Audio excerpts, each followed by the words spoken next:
I married Daniel 2 years ago, embracing the role of stepmother to his teenage son, Ethan.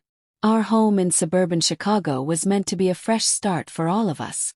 I endeavored to create a warm and welcoming environment, cooking dinners, planning family outings, and attending Ethan's school events. However, despite my efforts, I often felt like an outsider intruding on their established bond. Daniel's job as a corporate lawyer demanded long hours, and his frequent absences left Ethan and me to navigate our relationship alone. Ethan was polite but distant, often retreating to his room after school. I attributed this to typical teenage behavior, yet a nagging feeling told me there was more beneath the surface. One evening, while Daniel was working late, I decided to bring Ethan a snack as a gesture of goodwill. Balancing a tray of cookies and milk, I knocked softly on his door. Receiving no response, I hesitated before turning the knob and stepping inside. Ethan's room was dimly lit, the glow from his computer screen casting shadows on the walls. He was startled by my entrance, quickly minimizing whatever was on his screen. An awkward silence filled the room. "I brought you some snacks," I said, forcing a smile. "Thanks," he muttered, avoiding eye contact. As I placed the tray on his desk, I couldn't help but notice a framed photograph partially hidden behind his textbooks. It was a picture of Daniel and a woman I recognized from old photos as his ex-wife, Emily. They looked happy, arms wrapped around each other, smiles radiant. The sight of the photo stirred an uncomfortable feeling within me.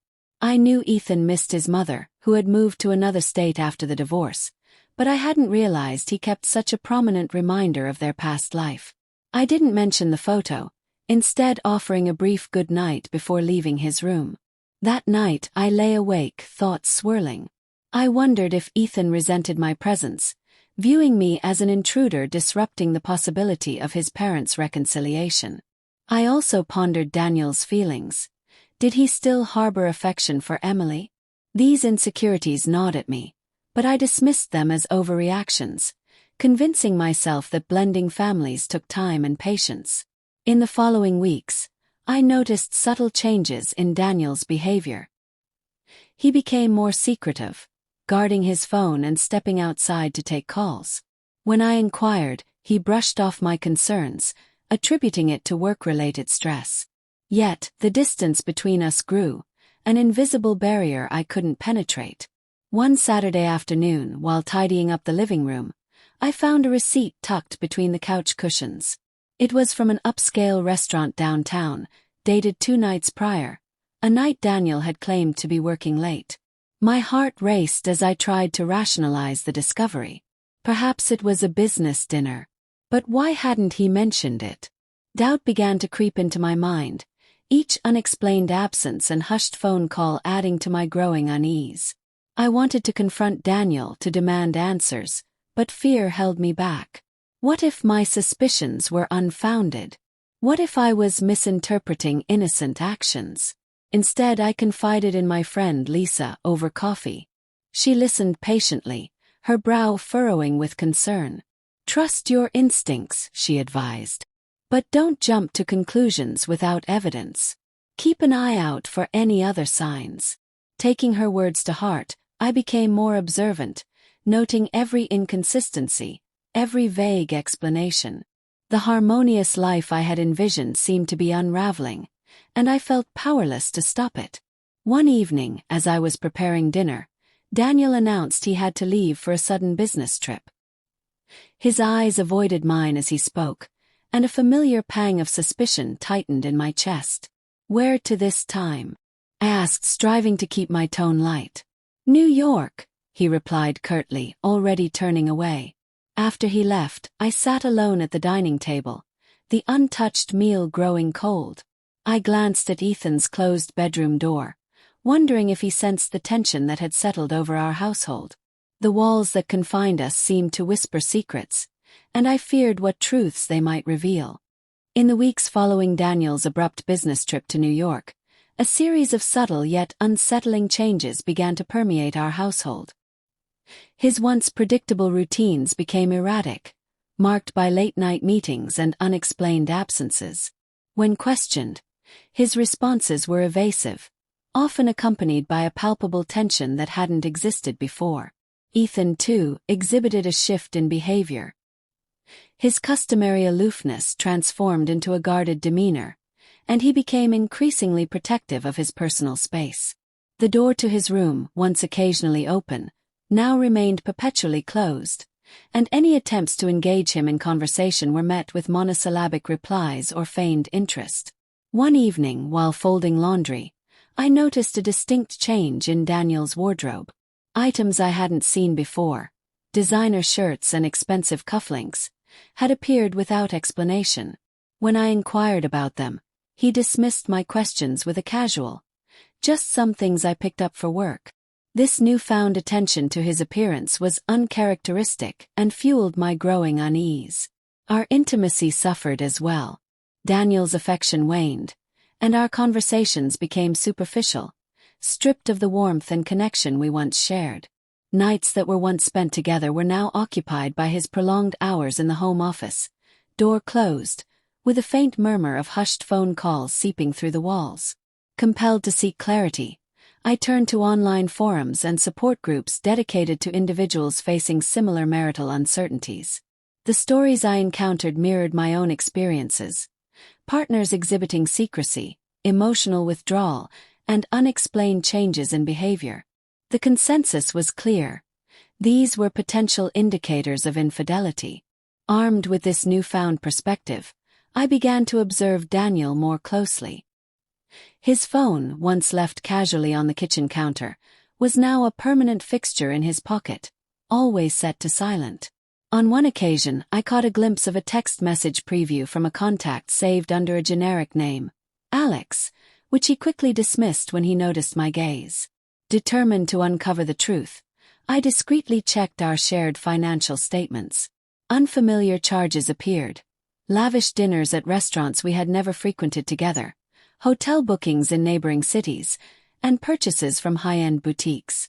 Each transaction felt like a breadcrumb leading me toward a painful revelation. The emotional toll of this discovery process was immense. I oscillated between denial and suspicion, hope and despair. My appetite diminished, sleep became elusive, and the once inviting ambience of our home turned oppressive, filled with unspoken words and lingering doubts. In my quest for answers, I confided in a close friend, Sarah, who had endured a similar ordeal in her marriage. Over coffee, I recounted the myriad signs that had led me to this point. She listened intently, her expression a mix of empathy and concern. "Trust your instincts," she advised gently. "But gather concrete evidence before confronting him. Accusations without proof can backfire and give him the opportunity to manipulate the narrative." Heeding her counsel, I resolved to document the anomalies. I kept a journal detailing Daniel's absences, peculiar expenses, and the subtle shifts in his demeanor. This record served as both a cathartic outlet for my turmoil and a means to organize the disjointed pieces of the puzzle. The atmosphere at home grew increasingly strained. Ethan's behavior became more erratic. He avoided eye contact and spent most of his time locked away in his room. I couldn't shake the feeling that he was aware of more than he let on, perhaps even complicit in whatever secret Daniel was harboring. As the evidence mounted, so did my resolve. I knew that confronting Daniel was inevitable, but I wanted to approach the situation with irrefutable proof and a clear mind. The weight of the impending confrontation loomed over me, casting a shadow on every interaction and thought. In the midst of this turmoil, I stumbled upon an article discussing the psychological tactics often employed by unfaithful partners. Terms like gaslighting and projection leapt off the page, resonating with my experiences. The article warned of cheaters accusing their partners of infidelity to deflect guilt and suspicion from themselves. Reflecting on recent arguments, I recalled instances where Daniel had inexplicably accused me of being distant or secretive. Accusations that felt baseless at the time but now seemed like calculated diversions. This realization steeled my determination to uncover the full extent of his deceit. The days that followed were a blur of surveillance and introspection. I sifted through emails, cross-referenced dates and expenses, and even considered hiring a private investigator. Each discovery, no matter how minor, chipped away at the foundation of trust our marriage was built upon. As I prepared for the inevitable confrontation, I grappled with a maelstrom of emotions: anger, betrayal, sadness, and an aching sense of loss. The man I thought I knew had become a stranger, and the life we had built together now seemed like a fragile facade on the brink of collapse. In this crucible of uncertainty, one thing became clear. The truth, no matter how devastating, was the only path to reclaiming my sense of self and charting a course forward. The time for confrontation was drawing near, and I needed to be ready to face whatever revelations awaited. The day had been unremarkable, filled with the usual routines that had come to define our lives. Daniel had left early for work, his demeanor distant as it had been for weeks. Ethan remained secluded in his room, emerging only for meals and offering little in the way of conversation. The atmosphere in our home was thick with unspoken words and unresolved tensions. That evening, as I prepared dinner, I heard a faint noise from upstairs, a door creaking open, followed by hushed voices. Curiosity piqued, I ascended the stairs quietly, pausing outside Ethan's room. The door was ajar, and through the narrow opening, I glimpsed Daniel sitting on the edge of Ethan's bed, his posture tense. Their conversation was muffled, but certain words pierced through the barrier. "Secret, Mom. Can't let her know." My heart raced, a drumbeat of dread echoing in my chest. I retreated downstairs, my mind a whirlwind of suspicion and fear. Later that night, after Daniel had retreated to his study and Ethan to his room, I found myself unable to sleep. The fragments of their conversation replayed in my mind, each iteration fueling my anxiety. Desperate for clarity, I decided to confront Daniel, to unearth the truth that had been eluding me. I approached his study, the door slightly ajar, and knocked softly before entering. Daniel looked up from his desk, surprise flickering across his features. "We need to talk," I said, my voice steady despite the turmoil within. He gestured for me to sit, but I remained standing, the weight of the moment anchoring me in place. "I overheard you and Ethan earlier," I began, watching as his expression shifted from surprise to apprehension. "What are you hiding from me?" Daniel sighed, running a hand through his hair, a gesture I had come to recognize as a sign of his discomfort. "It's complicated," he replied, his gaze avoiding mine. "Try me," I challenged, crossing my arms over my chest. He hesitated, the silence stretching between us like a chasm. Finally he spoke, his words measured and deliberate. "Emily reached out a few months ago," he confessed, referring to his ex-wife. "She wanted to reconnect with Ethan, to be more involved in his life."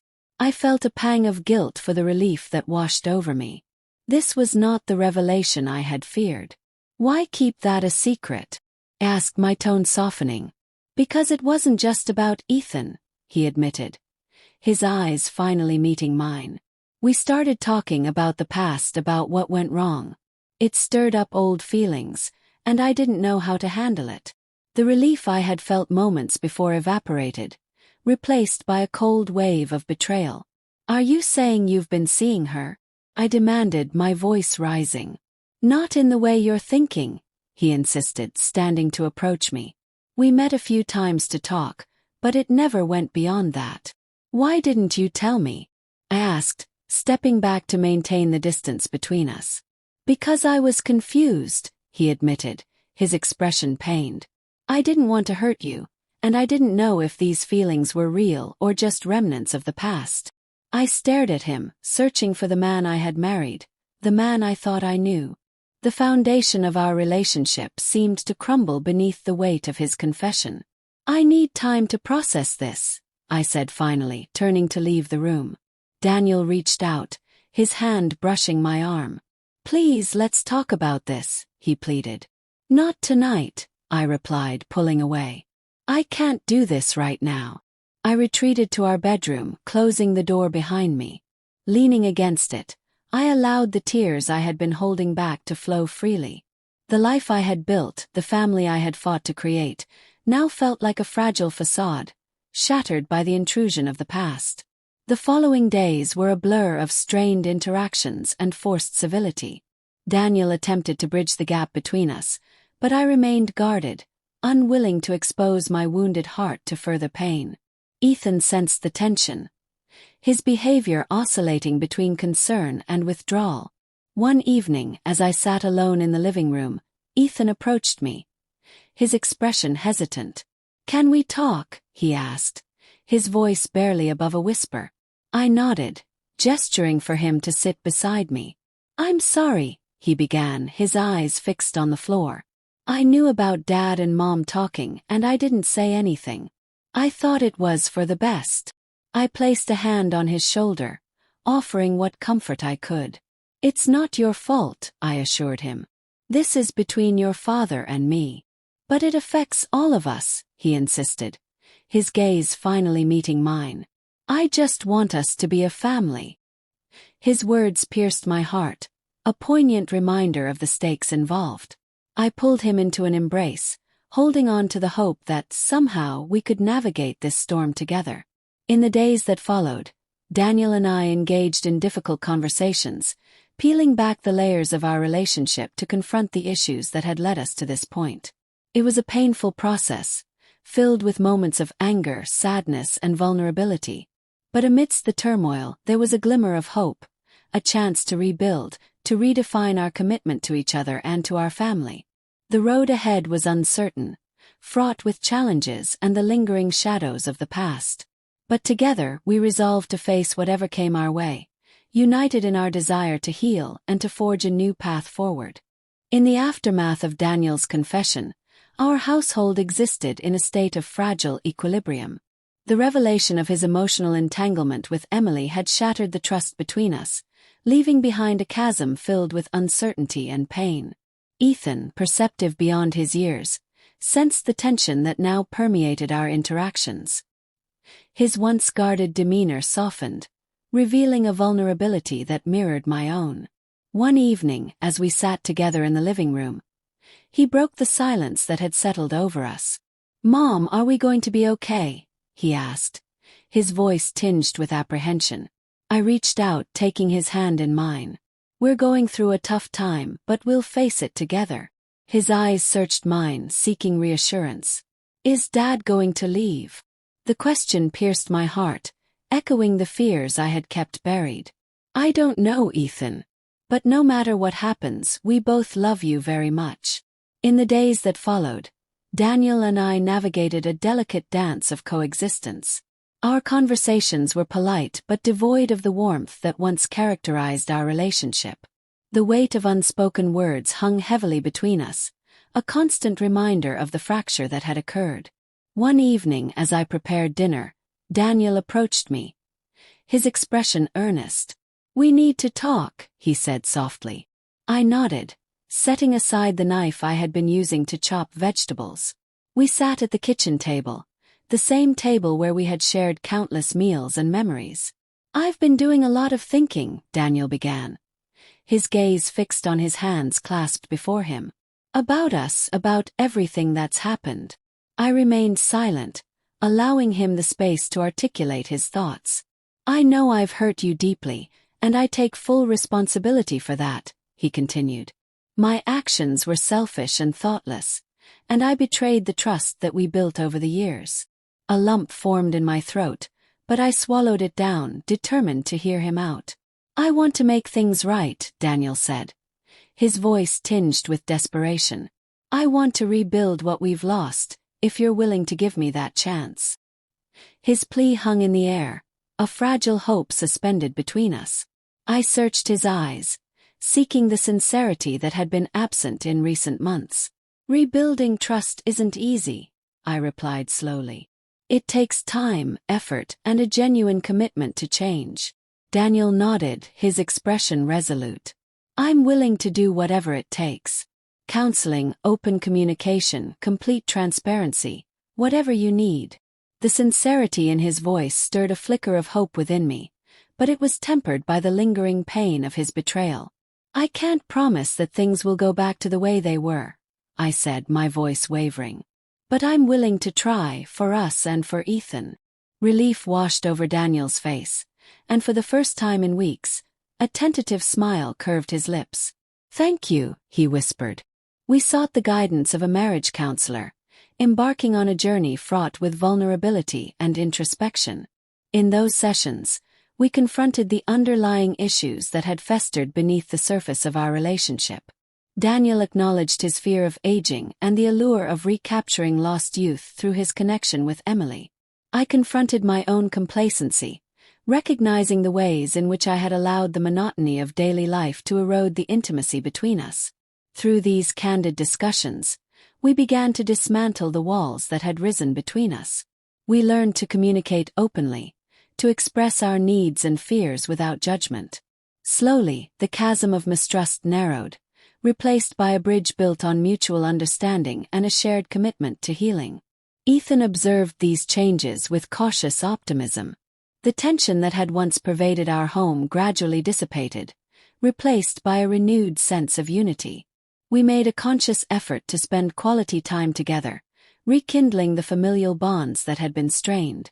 One evening, as we sat together watching a movie, Ethan turned to us with a smile. "It's nice to have us all together like this again," he said. Tears welled in my eyes as I reached for Daniel's hand, squeezing it gently. "It is," I agreed, my heart swelling with gratitude. The journey to rebuild our marriage was neither linear nor without setbacks. There were moments of doubt, instances where the scars of betrayal threatened to reopen. But with each challenge, we reaffirmed our commitment to one another, choosing to confront the difficulties together rather than allowing them to drive us apart. In time, our relationship evolved into a deeper, more resilient partnership. We emerged from the crucible of infidelity with a renewed appreciation for the fragility and strength of love. The experience, though painful, became a catalyst for growth, teaching us the importance of vigilance in nurturing our bond. As we stood together, hand in hand, watching Ethan embark on his own journey into adulthood, we felt a profound sense of accomplishment. We had weathered the storm and emerged stronger,